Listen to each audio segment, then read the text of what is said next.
Greetings once again from Victoria. My name is Garnet Schulhauser. I am a Level 2 QHHT practitioner and the author of 4 books in the spiritual genre: Dancing on a Stamp, Dancing Forever with Spirit, Dance of Heavenly Bliss, and Dance of Eternal Rapture. All of these books deal with my dialogue and subsequent astral travels with my spirit guide, Albert. For more information about my books, please go to my website, garnetschulhauser.com. In any event, welcome. And before I get into today's serious topic, I'd like to relate to you a funny story I heard recently about a brothel in Nevada. As you know, brothels are legal in the state of Nevada.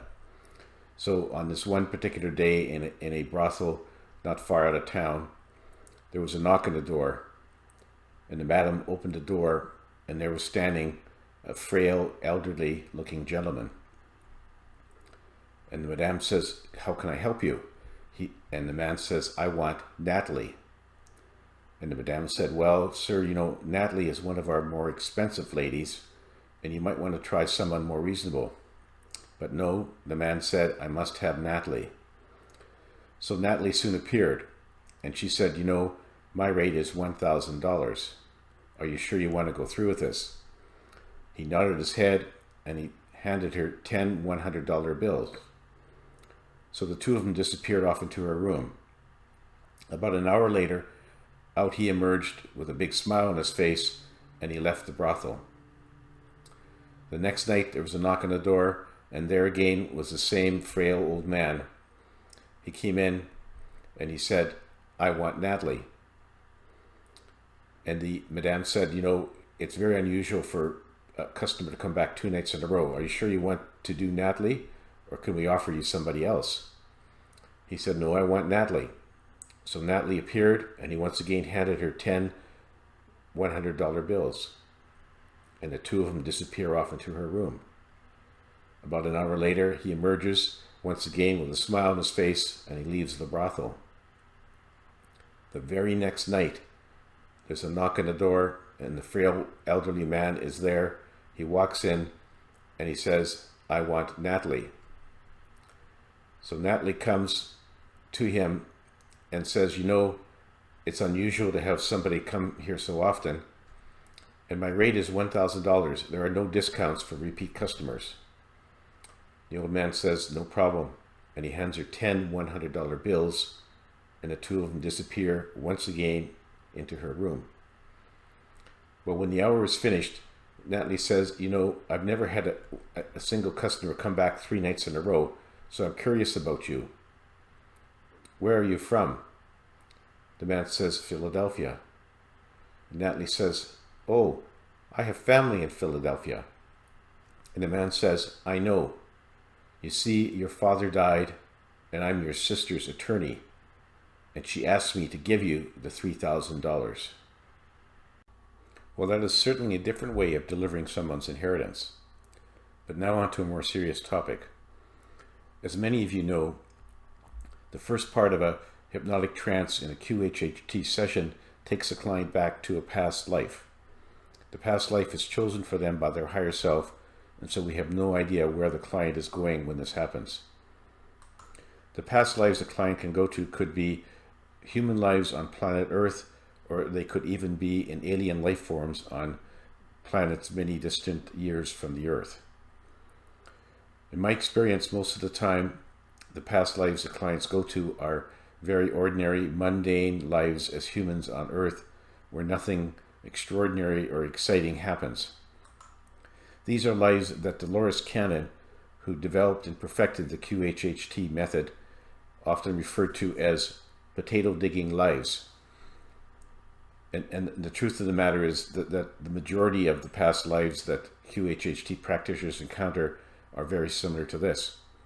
However, on occasion, a client will go back to a past life which is very extraordinary, very unusual, or has some amazing message to give to the client and to all of humanity. In one case, I remember a young man went into a deep trance very easily. When he came off the cloud into a past life, he found himself standing in front of a pyramid. He was a male person that had bronze skin, long black hair, and he was wearing a short tunic with leather sandals, and he was carrying a large scimitar in a belt around his waist. He said that he was a sentinel whose job it was to guard the pyramid and prevent unwanted visitors or other intruders. He said that one day he was standing outside the pyramid when he suddenly noticed a large silver globe hovering above the peak of the pyramid. He had never seen anything like this before. As he stood there watching this silver globe, a door opened on the side and a humanoid emerged. The humanoid slowly floated down from the globe to the ground in front of my client. The humanoid had light blue skin with a very large head that had no hair and no eyebrows. The humanoid was wearing a single-piece jumpsuit made of a shiny silver material that was tucked into black boots that came halfway up his calf. He had amazing blue eyes that was staring intently at my client. And then suddenly my client heard a telepathic message from this alien that he was to follow the alien. So the alien led him to the side of the pyramid. There he pushed one of the rocks, and magically a passageway opened leading to a tunnel that seemed to lead into the pyramid. The alien led my client through this passageway until they came to a large room with a high dome ceiling. In the center of the room was a large crystal globe sitting on a pedestal.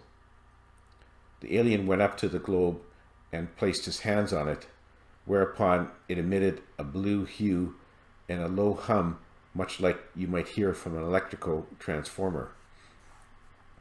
And then he moved his hands a bit more, and suddenly a beam of light projected out of the crystal onto the wall of the cavern, and it was basically a holographic image of a star field. As the focus zoomed in on one of the stars, he could see that this star had 3 planets circling around it. As it zoomed in further onto one of the planets, he could see a large pyramid-like structure on the surface of the planet. As the holograph image moved inside, he could see 5 or 6 of these crystal globes, much like the one that was in his pyramid, scattered around the room, and there were several blue humanoids standing around each of these globes, moving their hands around the globes in a very determined and rhythmical fashion. The blue alien indicated that the pyramid that they were standing in was actually a communications beacon, which had been established by his race eons ago as a means of communicating with other places in the galaxy. And he said that the pyramid structure that they were observing in the holograph was another of their structures, and it was also a communications beacon, and it was just one of many scattered throughout the galaxy, which set up basically a communications network for his race.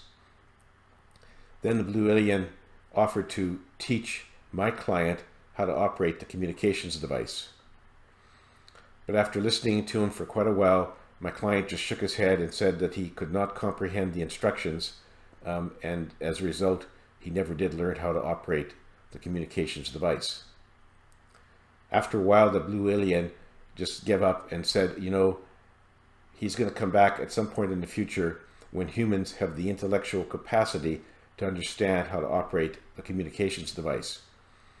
Whereupon he led my client out of the pyramid, closed the passageway, and then slowly floated up to his silver ship. And my client stood there and watched in amazement as the ship slowly proceeded upwards and off into the blue sky, never to be seen again.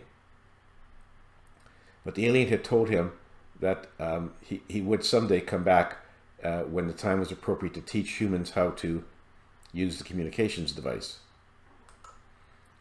When my client came out of trance, he said that he deeply regretted the fact that he was unable to learn how to use this communications device, and he wished that at some point in a future life he'd be able to be reunited with his blue alien so that he could be able to learn how to use this device, which he thought was very much of a high-tech device, that would be very useful for humans once they reach that stage. Anyway, that was quite a fascinating journey into a past life, and I hope you enjoy hearing about it. And for now, that's all. Enjoy your journey, and remember to keep on dancing.